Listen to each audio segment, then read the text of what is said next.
There comes a pivotal point in every empath's path when a seismic internal shift occurs, so transformative that it forever alters how they perceive the world.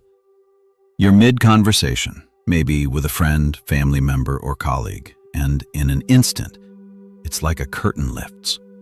What once was simply sensing their emotions turns into an overwhelming, undeniable clarity. You no longer merely feel what they feel. You perceive the entire internal landscape behind their facade.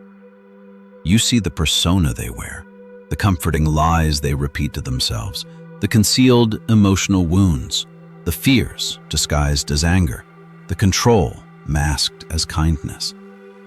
Everything becomes transparent. Their emotional layers, protective masks, and internal contradictions are laid bare simultaneously and vividly. It's startling in its accuracy and so emotionally intense that it can be frightening. Not because you're seeing monsters, but because you begin to realize that almost no one around you is fully authentic. Everyone is, to some extent, performing. They're acting out learned roles, driven by subconscious fears and unmet needs. And once this truth becomes visible, you can't unsee it. This clarity isolates you, not in the literal sense, but in the psychological one. You're surrounded by people, yet you feel alone because you're the only one seeing what's hidden beneath the surface. This awakening is exactly what Carl Jung encountered and mapped. He understood not only why this phenomenon happens, but what it signifies, and most crucially, how to bear it without being consumed by loneliness or disenchantment. Jung, who lived from 1875 to 1961, dedicated his life to exploring the hidden realms of human psyche, those unseen forces operating beyond conscious awareness. His foundational works, The Archetypes and the Collective Unconscious, Psychological Types, Memories, Dreams, Reflections, among others, dive deep into the disconnect between the self-image we project and the truer, hidden aspects of who we are. What qualifies Jung uniquely to speak to this empathic experience is that he too underwent this very transformation. Between 1913 and 1917, Jung engaged in what he later called his confrontation with the unconscious. During this time, he didn't just observe his own internal dynamics, he gained insight into the unconscious behavior of those around him. This newfound perception gave him immense psychological vision, but also plunged him into deep solitude. In his autobiography, Memories, Dreams, Reflections, Jung recalls this as a defining era in his life. He wrote that everything essential was decided during those years. What he uncovered became the cornerstone for his life's work. The insights he gained didn't arrive peacefully. They surged forth from the unconscious, chaotic and raw, but they became the foundational material that fueled his theories and writings. Jung essentially developed a kind of psychological X-rayian ability to peer beneath surface behavior into the unseen motives and archetypal patterns driving it. This perception altered his ability to engage in normal social interactions. He could no longer take people's words or projected identities at face value. He saw through them, and that seeing became both his greatest tool and his greatest emotional burden. Before we dive deeper into what this empathic vision truly exposes and how to live with it, we need to understand why this ability emerges in empaths in the first place, and why it often feels like it appears suddenly, like a lightning strike, rather than gradually building over time. Most empaths begin with what's known as emotional empathy, the ability to deeply feel the emotional states of others. It's more than just sympathy or compassion. It's a raw, visceral resonance. You absorb someone's happiness or grief as though it were your own. But this initial sensitivity isn't just a gift. It's usually developed out of necessity. Often rooted in childhood, it stems from needing to be hyper-aware of others' emotional shifts, perhaps to maintain safety or emotional equilibrium in unstable environments. Yet emotional empathy alone doesn't grant the ability to see through people. Many empaths, despite their intense sensitivity, remain naive when it comes to the true intricacies of human psychology. They may be easily misled, manipulated, or confused by those with more dominant personalities, precisely because they trust what is shown to them. The evolution from simply feeling others to clearly seeing their inner workings happens when emotional empathy is combined with two transformative psychological tools: active imagination and shadow integration. These tools, conceptualized by Jung, are essentially deep forms of inner work.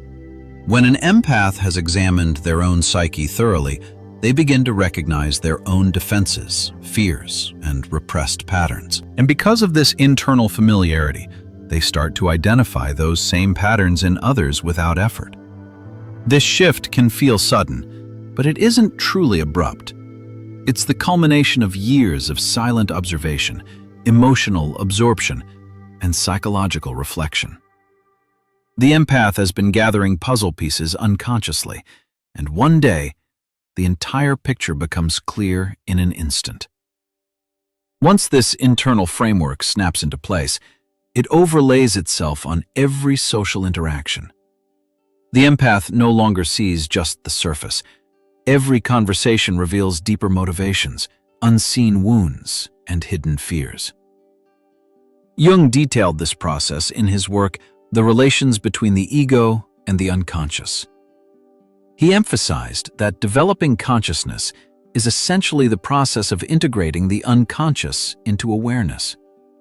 He wrote that the unconscious isn't some malevolent force, it's neutral. But when we misunderstand it or ignore it, it can become dangerous. For the empath, that moment of terrifying clarity, seeing through everyone, is when their conscious awareness finally catches up with what their unconscious has been sensing all along. It's not a breakdown, it's a breakthrough. But with that breakthrough comes a heavy cost: the realization that most people are completely unaware of their own inner dynamics. And navigating a world where you're seeing truth no one else recognizes can be isolating in the extreme. So what exactly does this psychological vision reveal? What is it that empaths begin to see when this clarity arises? Jung's work provides a powerful roadmap to answer this. The first and most immediate layer that becomes visible is the person, a social mask we wear to navigate daily life. This persona is the version of ourselves we curate and present to others: the confident professional, the caring parent, the witty friend. It's not inherently deceptive, it's functional.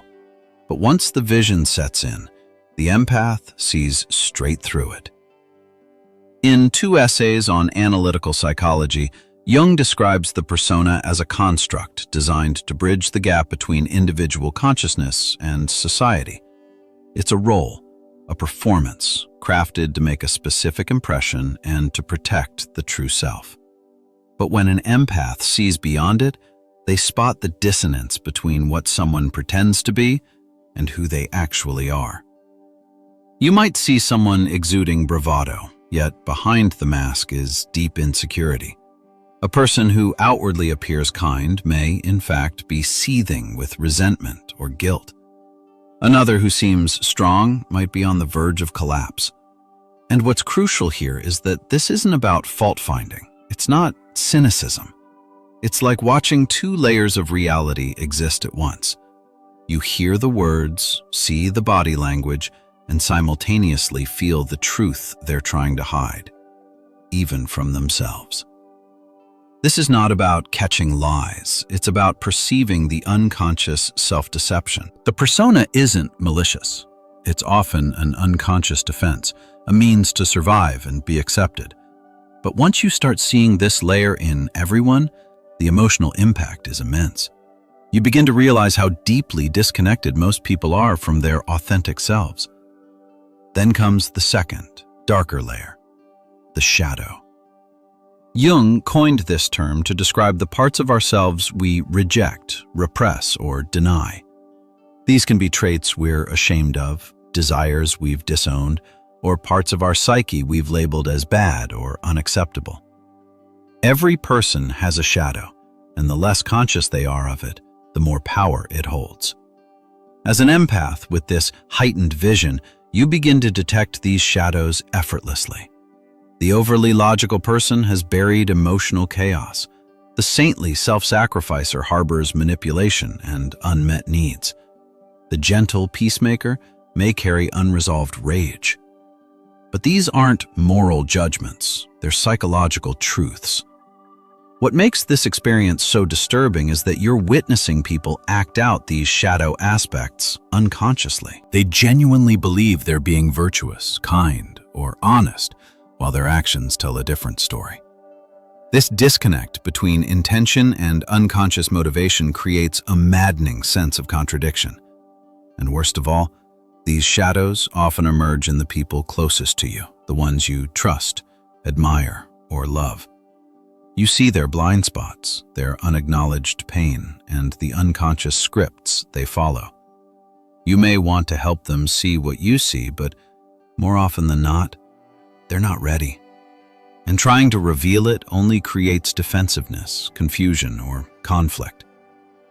The third layer this empathic clarity unveils is what Jung referred to as projection, one of the most pervasive psychological mechanisms. Projection happens when individuals unconsciously displace parts of their inner world, fears, desires, unresolved conflicts, onto others. And once you can see through people, these projections become crystal clear. In Psychology and Alchemy, Jung wrote, "Projections change the world into the replica of one's own unknown face." This means people don't interact with others as they truly are. They interact with their internalized versions of those people, filtered through their own emotional and psychological baggage. As an empath with this vision, you see this happening constantly. You observe someone projecting their own dishonesty onto others, walking through life suspicious and paranoid, assuming everyone lies. Another person, driven by their buried aggression, believes the world is constantly attacking them. Someone else, deeply needy but unaware of it, begins viewing you through the lens of whether you're meeting their unspoken emotional demands. And this is where it gets profoundly isolating. Because once you see that most emotional conflicts, arguments, or even daily conversations are not rooted in real mutual understanding, but rather in projections, interacting with people becomes disorienting. You realize that most of the time, people aren't talking to you. They're engaging with their own internal narratives, using you as a screen to act them out. It's as if everyone is wearing a virtual reality headset, seeing distorted versions of the world, and you're the only one who has removed yours. You see both the real landscape and the hallucinations everyone else is trapped in, and you quickly learn that trying to point this out, trying to remove someone else's headset, is usually futile. They'll resist, deny, or even attack, not out of malice, but because their version of reality feels true to them. Then comes the fourth and more intricate layer, complexes. Jung described complexes as semi-autonomous subpersonalities formed around trauma, emotion, or recurring patterns. These aren't just moods or habits. They're psychological systems with their own motivations and behaviors, capable of hijacking consciousness entirely. For someone with empathic vision, these moments are unmistakable. You watch a person's demeanor shift suddenly when their father complex gets triggered. They start treating you like the critical parent they never reconciled with. Or their mother complex gets activated, and suddenly they need emotional nurturing or start resenting you for boundaries you didn't even set. Inferiority complexes can lead someone to interpret innocent remarks as direct attacks, convinced they're being devalued. These aren't just emotional reactions, they're takeovers. And the scariest part? The person experiencing them is often completely unaware. They believe their response is rational and grounded in the present, when in reality, they've slipped into an old script, acting out wounds that were never resolved. This constant perception of others being run by their complexes without awareness is exhausting. You begin to see how much of the world is orchestrated by unhealed pain, how few people are truly operating from a centered, conscious self. And once you recognize this, casual interactions no longer feel casual.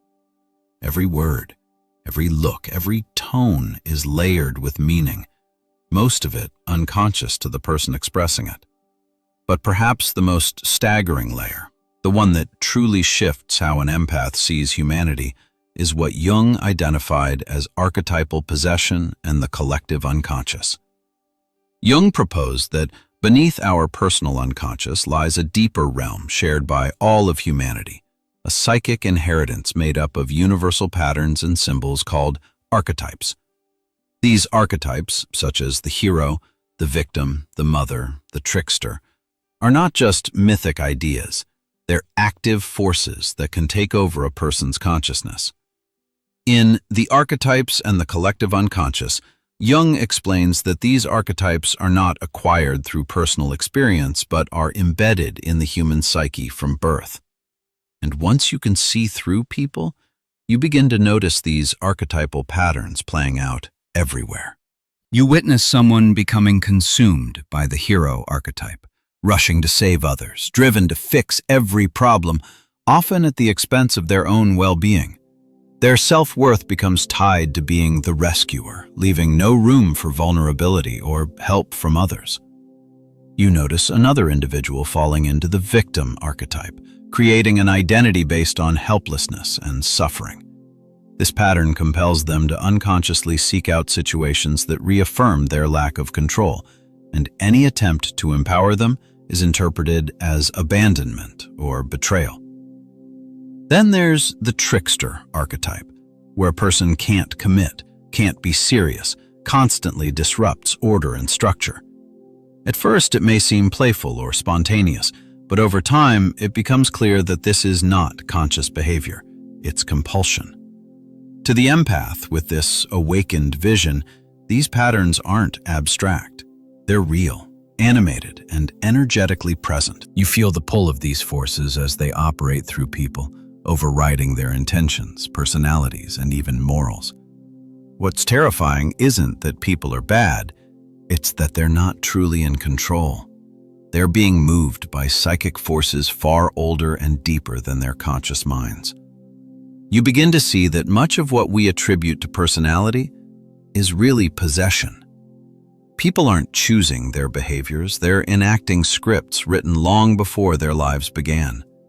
They believe they're making rational decisions, but they're caught in archetypal currents, unable to recognize their own loss of agency. And this realization is haunting. It strips away the illusion of autonomy and makes you question the very nature of free will.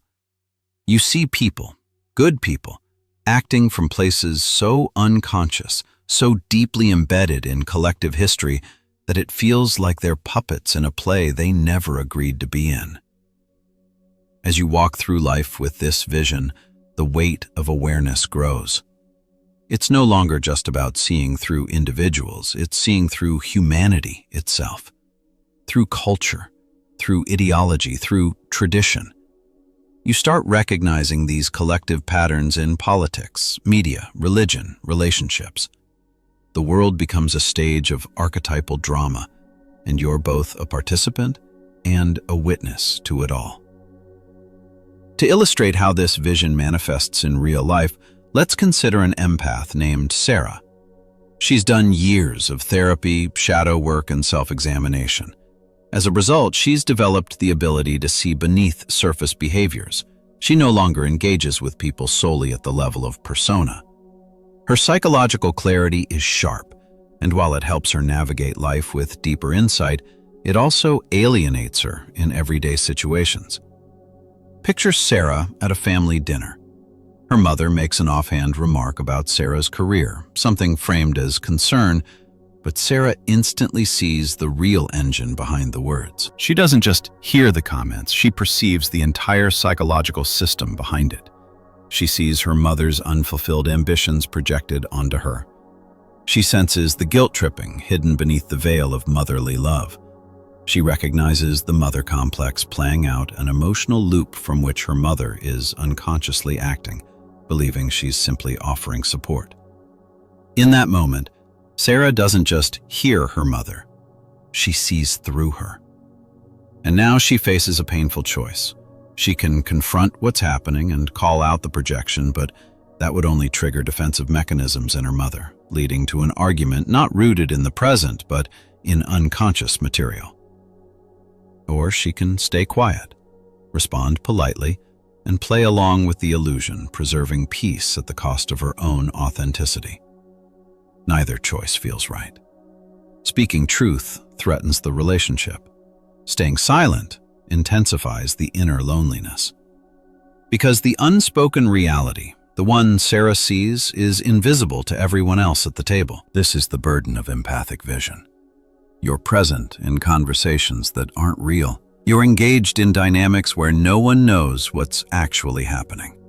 You respond to what's under the surface, while others react only to what's on it. And this doesn't just happen with family, it's everywhere.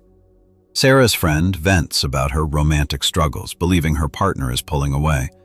But Sarah can clearly see that her friend is reenacting abandonment wounds from childhood, unconsciously projecting the role of her absent father onto her boyfriend. The partner's actions are misinterpreted through a psychological lens her friend doesn't even know exists. In a work setting, Sarah hears a colleague present a grand idea to leadership. The room applauds, but Sarah sees through the performance. She detects the hero complex, the need to be seen as the savior. She feels the inflation, the grandiosity. She knows the idea will likely collapse under scrutiny. Yet saying so would mark her as unsupportive, or worse, envious. Over time, Sarah begins to feel like she's living in two worlds, the spoken one everyone acknowledges, and the unspoken one she alone perceives. And the gap between the two becomes unbearable. She's no longer just interacting with people, she's watching them play roles in unconscious dramas, unaware of the deeper forces shaping their actions. This split reality between what's real and what's performed creates a deep sense of alienation for the empath. When every conversation, every gesture, every emotional expression reveals layers no one else seems to acknowledge, it's hard not to feel fundamentally disconnected. You begin to question whether genuine connection is even possible. After all, how do you relate to someone who isn't actually relating to you, but rather to their projection of who they think you are? Carl Jung knew this isolation well. He emphasized that seeing through others doesn't mean seeing them as bad, broken, or less than. It means seeing their unconsciousness, their distance from their true self, and recognizing that this is not a moral failure. It's the default human condition. In The Undiscovered Self, Jung writes, "The individual is the only reality." What he meant is that every person, no matter how caught up in archetypes, projections, or complexes, is a unique expression of the self, trying, however clumsily, to become conscious. The empath's role isn't to correct them, fix them, or elevate them. It's to witness them with clarity and compassion. This requires a seismic shift in expectations. Before the empath gains this vision, they often long for mutual understanding. They hope for relationships where they'll be seen clearly, understood deeply, and met in truth. But once the vision takes hold, this longing must be surrendered. Because the reality is that most people will never fully see you, not because they don't care, but because they can't. They're still seeing through the fog of their own projections. Letting go of this hope is heartbreaking. It means accepting that the kind of connection you crave is rare, maybe even extraordinary. But within this grief is also liberation. When you stop expecting unconscious people to be conscious, when you no longer take their misunderstandings personally, you can begin to engage with them from a place of inner peace. This is the paradox. The more deeply you see into others, the more detached you become from the need for them to see you. And from that detachment comes a new kind of compassion, not based on idealism, but on understanding. You recognize the struggle, the blind spots, the yearning beneath the behavior. You see the wounded child behind the harsh words, the frightened self behind the arrogance. And while this doesn't eliminate the loneliness entirely, it softens it. It transforms isolation into clarity. It allows you to maintain your boundaries without bitterness, to stay emotionally honest without demanding validation. And sometimes, in rare but beautiful moments, you meet someone who sees as you see, who also removed their headset, who lives in the same layer of reality. In those moments, the isolation becomes connection, and it feels like coming home. So how did Jung himself live with this vision? How did he avoid falling into despair or detachment from humanity? The answer lies in one of the central themes of his work: individuation, the process of becoming a fully integrated individual, where consciousness and the unconscious are brought into alignment. Jung realized that the key wasn't in retreating from the world or attempting to fix others. It was in accepting the world as it is while remaining devoted to your own inner development. He understood that awakening to others' unconscious patterns didn't make him superior, but made him responsible. Not responsible for others' growth, but responsible for remaining conscious in the face of widespread unconsciousness. The first step in managing this vision, then, is to release the compulsion to wake others up. The empath's desire to help, to illuminate, to heal, while noble, is often met with resistance or even hostility. Most people aren't ready to confront their shadows or dismantle their projections, and pushing them toward that edge can backfire. Instead, Jung taught that the best way to influence others is by embodying consciousness yourself. When you maintain clarity without judgment, when you hold space for truth without insisting on it, your presence becomes a kind of quiet invitation. And sometimes, that's enough to spark change. The second key is what Jung called the transcendent function, the ability to hold opposing truths without collapsing into one side.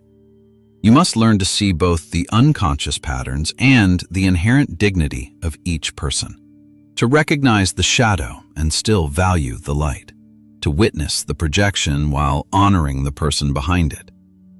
This mental and emotional balancing act is essential. Without it, the vision becomes too heavy. You either spiral into cynicism, seeing only dysfunction and deception, or you fall into denial, pretending not to see what you clearly do.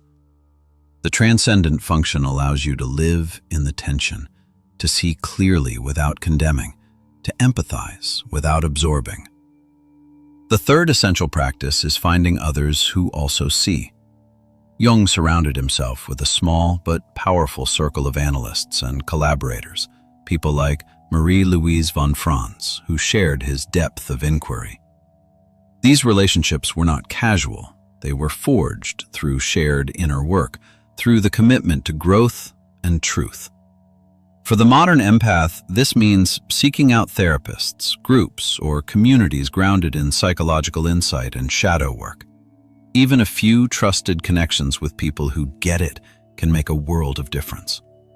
When you can speak openly without filtering, when your vision is validated rather than rejected, the isolation softens into kinship.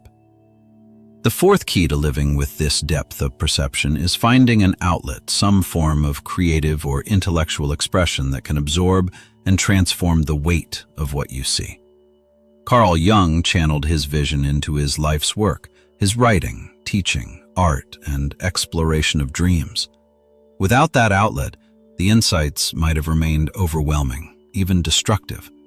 But by translating what he saw into structured knowledge, he gave it form, purpose, and impact. His burden became a gift, not just to himself, but to the world. As a modern empath, you don't need to become a psychologist or philosopher to do the same. What's important is having a space where your observations can live outside your head. It could be journaling, painting, composing, podcasting, mentoring, or simply speaking truthfully in safe relationships. Whatever the form, expressing what you see gives it movement. Without expression, your vision becomes an echo chamber. It loops endlessly in your mind, deepening the isolation. But when you externalize it, when you create from it, you reclaim power. Your insights no longer isolate youth, you serve others, or at least bring you clarity. Finally, and perhaps most critically, the fifth key is to turn the vision inward. Jung was adamant about this. The analyst must be analyzed. The seeker of insight must also examine themselves with the same intensity they bring to others. Without this internal gaze, the empath risks using their gift to elevate themselves, to feel superior, to judge rather than understand. Every projection you notice in others, you must be willing to spot in yourself. Every shadow you witness in those around you likely mirrors a shadow within. Every archetypal pattern you observe may be one you're playing out unconsciously. This is the grounding practice. This is what prevents the vision from becoming a pedestal.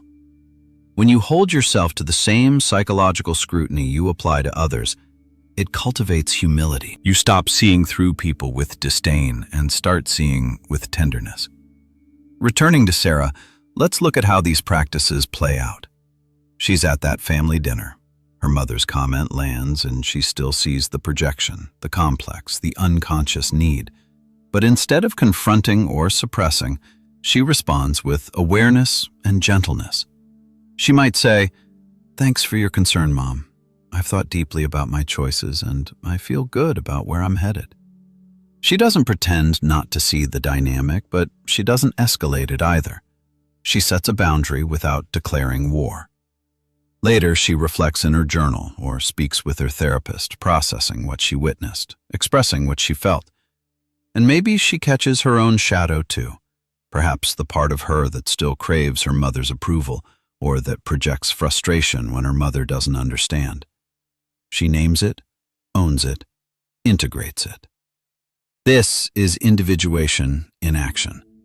Sarah's story illustrates what living with this vision truly looks like. It's not a quest to expose others or a burden to be endured in silence. It's a discipline, an ongoing practice of presence, clarity, and compassion. As she continues through life, Sarah encounters similar moments. A friend unknowingly reliving childhood trauma in their relationship struggles, a colleague projecting their fears onto team dynamics, a stranger acting out a complex in public. Each moment offers her the same three choices: react unconsciously, pretend not to see, or respond with conscious presence. And she learns, over time, that the power lies in that third option. She can hold the truth without needing to force it into the open. She can speak honestly without needing others to agree or awaken instantly. She can set boundaries rooted in self-awareness instead of reactivity. Her vision, instead of making her rigid, makes her fluid. Instead of hardening her, it softens her. Because now, she knows that most people aren't trying to hurt or deceive, they're simply unconscious.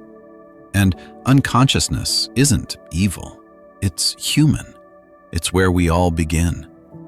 The more she integrates this, the less she feels like an outsider.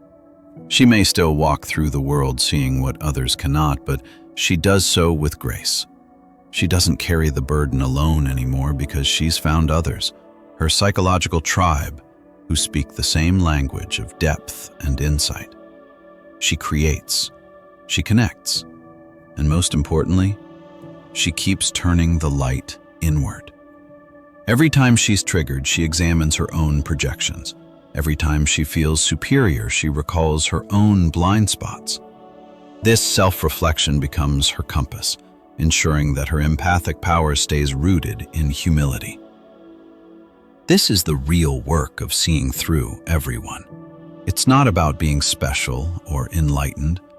It's about becoming fully, painfully, beautifully human. about recognizing that clarity and compassion aren't opposites. They are allies. That insight without empathy becomes judgment, and empathy without insight becomes entanglement. But together, they become wisdom. And this wisdom, it transforms the isolation into solitude, solitude into clarity, clarity into presence, presence into love.